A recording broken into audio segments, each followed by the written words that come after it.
What's up, vapors? Thanks for checking out Spin Fuel's Daily Vape TV. My name is Nick, and today we're going to be taking a look at the Yokozuna tank by Mars Team. Alright guys, so before we get into this video, I do want to give a big shout out to the people over at Mars Team Japan. They're the ones that gave me this little device for the purpose of this video, so big shout out to you. I really do appreciate it as always.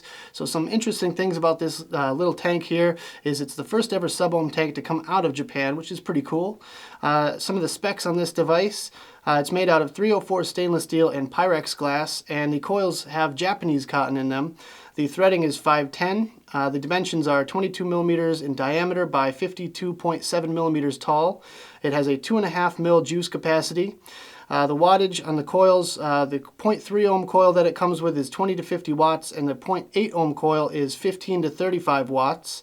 The kit contains a Yokozuna tank, a 0.3 ohm installed coil, as well as a 0.0 ohm spare coil, and a little user manual pamphlet that it comes with as well. So supposedly there's no frying, no spilling, no leaking, a unique design and appearance, and two convenient ways to fill the e-liquid, which is pretty cool. So let's go down to the close-up view and take a better look at this thing. Alright guys, so as you can see, we have our little Yokozuna tank here. Really nice packaging, gotta say. Very nicely designed. It's got a little scratch-off authentication thing there. I believe that has to do with the QR code there as well. But yeah, Mars Team, there we go, marsteam.jp. Very well designed packaging. So this just comes off like that. And there you go, there's your tank with your extra coil right there. So very nice little tank here, really nicely designed. I love the overall look of it. Very classy looking. Now this is a pain in the butt to get out. I tried for like 15 minutes until I finally just took a piece of Kanthal and was able to yank it out of there. But this little leaflet right here is how you fill the tank and everything like that. So it's pretty informational. Just kind of shows with a decent diagram there. Hopefully you guys can see that. Shows you with pictures and everything how exactly to fill the tank. There's the other method you fill the tank, replacing the coil, and all your specs and contents and all that good stuff as well. So again, very nice packaging. I really do like that, but it is a pain to kind of get out of there when it's wedged all the way in the cap. So it comes with this really nice metal drip tip. Personally, I'm not a big fan of metal tips, so I usually just use my own, but it is normal 510. The O-ring is really tight in there, which is a good thing. Good wide bore tip though, you can kind of see the bore on that. And it's nice and small and short and everything like that. I think if you're a fan of metal tips, I think this one might end up in your rotation, your normal drip tip rotation. So as we remove the tank real quick, classy looking design, a nice big chunky O-ring in the top there. Never had this thing leak or anything like that. And this is a Pyrex glass tank and a very high quality 304 stainless steel. You see those little eyes there, the little notches there? Those are where the juice finds its way into the coil, so you can't actually fill the tank. If you're filling with the regular bottom fill method, you can't fill those all the way up and over those. You have to fill up to the first little slot there. So that kind of sucks actually. Hate to say it, but you can't fit that much e-liquid in there if you're using the standard bottom fill method. There you go, you can kind of see the thickness of the walls though. Very, very nice quality feeling glass, very thick walls. So I don't think that thing's gonna break anytime soon unless you're slamming it on the ground. And let's move on to the base. There's your coil. You can see the diameter of the coil itself there. Very similar to somewhat like a Nautilus coil, I'd have to say. It's kind of similar diameter there. This is the 0.8 ohm coil. I'm just going to remove that real quick. There's inside the base. Hopefully you guys can see that. threading is gorgeous. I mean, gotta say, threading is absolutely gorgeous on this thing. I've had zero issues with the threading itself. And here you can see one of the Cyclops eyes has a matching one on the other side. The airflow section can be a little bit loose. However, I find that when you tighten the tank down onto whatever device you're using, it kind of tightens up on the airflow too, so it makes it a little bit harder to move, which I think is almost an improvement on that. Because as of right now, it's pretty loose. You can turn that pretty easily. And there's no locking mechanism or anything like that. It does have a little nub to prevent it from going any further, so you either get wide open or closed off however much you want there. And there you go, there's the bottom fill hole. First of all, there's the fill hole, so you can fill it up just like you know, your K-Fun. If you still have one of those, still have a needle tip bottle kicking around. You can see the Mars Team little engraving on there. Not a floating 510 or adjustable 510 or anything like that, but it is, I believe, gold-plated contact. That's what it looks like to me. It looks like a gold-plated contact. So, fitting the device all back together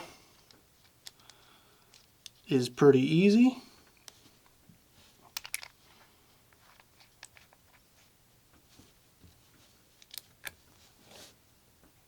Just like that. And there you go. One classy looking tank. Yeah, so let's go back to the main screen, have a quick vape on this thing, and we'll talk about it a little bit more.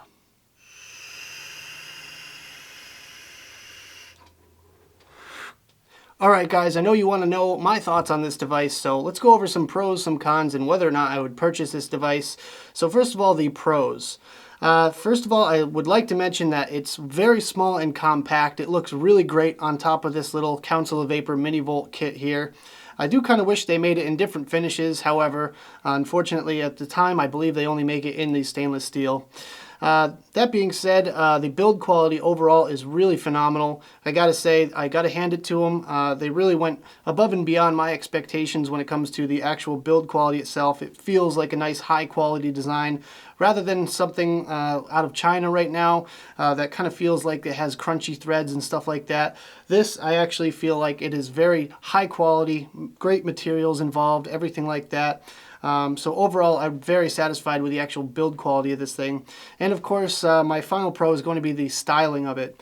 Yes, it looks gorgeous. I mean, I gotta say, it was one of the most attractive looking tanks on the market right now. I mean, tank design is pretty basic, but I feel like they kind of stepped it up as far as the overall look and feel of this little device here. It just looks like it's meant to be a very high quality little device. So now moving on to some cons, I do have a few things to say about this. First of all, the airflow. I'm not too happy about the airflow system that they used. I feel like it's confused. It's almost halfway between something that's meant for mouth to lung inhaling and something that's meant for direct lung inhaling. So the Cyclops eyes do allow for enough airflow for a direct lung inhale. However, I feel like it would be more adapted for a higher resistance coil and mouth to lung inhaling. But according to the coils, they can be used at the higher wattages, but I kind of have to disagree with that.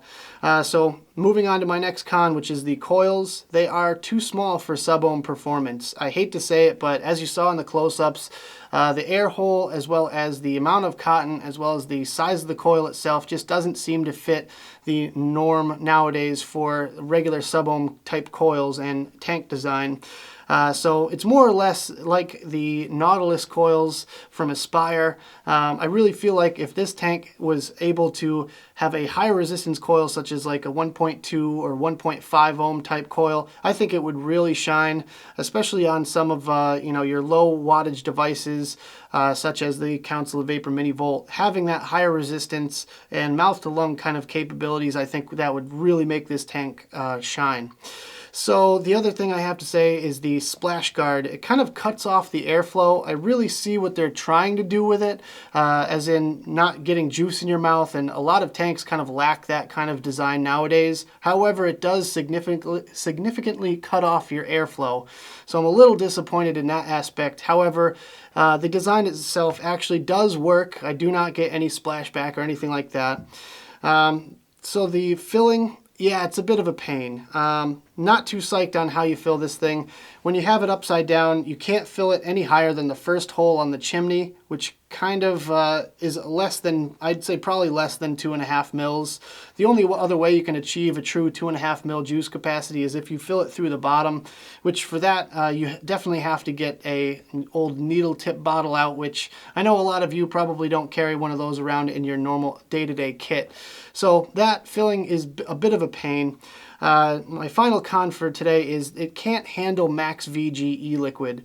I tried some very high VG liquid as like 80-20-ish, and it seemed to be okay, but it definitely dry hits after 2 to 3 pulls on it, and it definitely can't keep up with the wicking when I do a longer pull on it. So I'm going to say it works better with your 60-40 blends and lower VG content, that's for sure. So whether or not I would purchase this device if I did not receive it for free for the purpose of this video, I'd probably say no. Unfortunately, I'd probably skip over this design from Japan and just wait until they kind of perfect it a little bit. Honestly, I have high hopes for this company. I hope they kind of take these videos from all these reviewers such as myself and kind of learn from this experience and take away whatever they want from you know, what we have to say, and kind of go over them and design a better tank. Unfortunately, I have to say I don't think this thing is actually worth it. I'm not sure the cost again. I just don't know how much these things are. I don't believe they're released to the public yet. However, I will be on the lookout for that price. If I do find it, I'll make sure to put an annotation in the video, and I'll put a link in the description as well. But until that time, I'm going to say I don't think it would be worth purchasing this device, unfortunately. Alright guys, so before we sign out, I did want to give you guys a little bit of an insight on the performance of this device at the different wattages. So right now I've got it loaded up at 0.8 ohms, 15 watts, which is the lowest recommended wattage for this little coil here. So let's go ahead and show you some vapor production. Alright, so now I'm going to do it at 25 watts, which is right in the middle of the suggested wattage range. So I'm noticing that the device kind of stops being able to hold up under the higher wattages. So this is about the point when I think it calls it quits. Let's bump it up to 35 watts. Yeah, that definitely started tasting dry at the end of that puff right there. So I would say the best performance out of this one is around 25 watts. So let's try that same experiment out with the 0.3 ohm coil. Alright guys, we got the 0.3 ohm coil all primed up. Let's go ahead and give this one a shot at 20 watts. So I noticed that there's not a lot of vapor production off of 20 watts on this one. Let's bump it up to 35, split the difference between the lowest and the highest range for this particular coil, and vape it again. So I can already tell that the coil's getting dry at the end of the hit there, even at the 35 watts, so not really looking forward to this one, but let's bump it up to 50 watts. So the dry hit at the end of that puff right there was pretty vicious, so I'd have to say stay within the middle range of the wattages or the recommended wattages when it comes to this tank if you do decide to get one for yourself.